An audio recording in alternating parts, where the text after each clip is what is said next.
પહેલા તો બધાને જય બાબા રે. એક રિક્વેસ્ટ છે, એક રજૂઆત છે અને મારા વિચાર છે. આ એક સલાહ નથી. તો કહેવા માંગુ છું કે ગેનીબેન એમ કહે છે કે ડીજે બિલકુલ વગાડવાનું નથી. અલ્પેજી સાહેબનું કહેવું એવું છે કે ઘરે ડીજે વગાડો. તો કોઈને નાત બહાર કાઢવા જવા માટે મિટિંગ કરવાની જરૂર નથી. કોઈના કણ દંડ લેવા જવાની જરૂર નથી. તમે બધા ભેળા થો, કોઈ બી સારા નિર્ણય લો વ્યવસ્થિત રીતે, તો બંધારણનું પાલન પણ ખૂબ આગળ જાય અને આવું બધું ના થાય. ચંડીસરમાં પણ લાઈવ પ્રોગ્રામ થયો છે, તમને બધાને ખબર જ છે. તો એ ટાઈપનું એક સારું આયોજન કરો તો બંધારણનું ખૂબ પાલન થાય.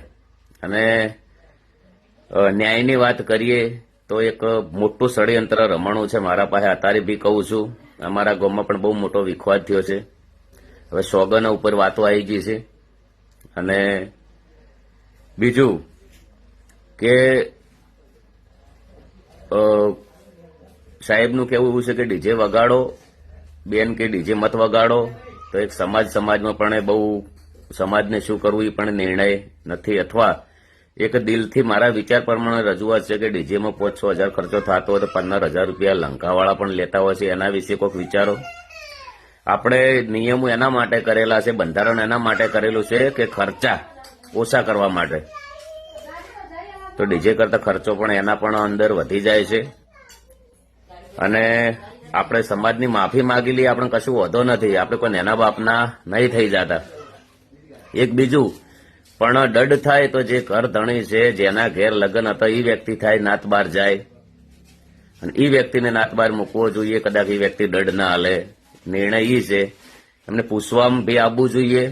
અથવા ચલો કે પેલા પાર્ટી કંથી દંડ લીધો 1,51,000 રૂપિયા માનીએ છીએ, તો એને કલાકારો આયા, એમના કંથી કોઈ નહીં. તો અમારો તો કલાકારનો ધંધો છે, ગમે તે જગ્યાએ જઈએ, ઓલરેડી કાયમ બી પ્રોગ્રામ અમારા ચાલુ હોય છે. તો હું તો એમના તો પૈસાથી ગયેલો છું ગાવા માટે. અને હું તો તમે બોલાવો તો તમારા તો બી આવું. તો એક સારી વિચારધારા કરો. બધાને જય બાબા રે, જય રોમા ધણી. અને જેને 2, 3, 4, 5 જણાની મારા હંગા ષડયંત્ર બહુ મોટું રચ્યું છે. કદાચ ઓય અંધારું હશે પણ કુદરતના ઘેર અંધારું નથી. બધાને જય બાબા રે, જય રોમા ધણી. અને આટલા લોકોને ગરીબોને ઘર કરી આપતો હોય વ્યક્તિ, રોમાપીરનો ભગત હોય, તો તમે બધા બહુ ખૂબ સમજુ છો. તમે આગેવાનો પણ બધા ખૂબ સમજુ છો, એવું નથી. અને જેથી બહુ મારા હંગા તો ખૂબ ખોટું થયું જ છે.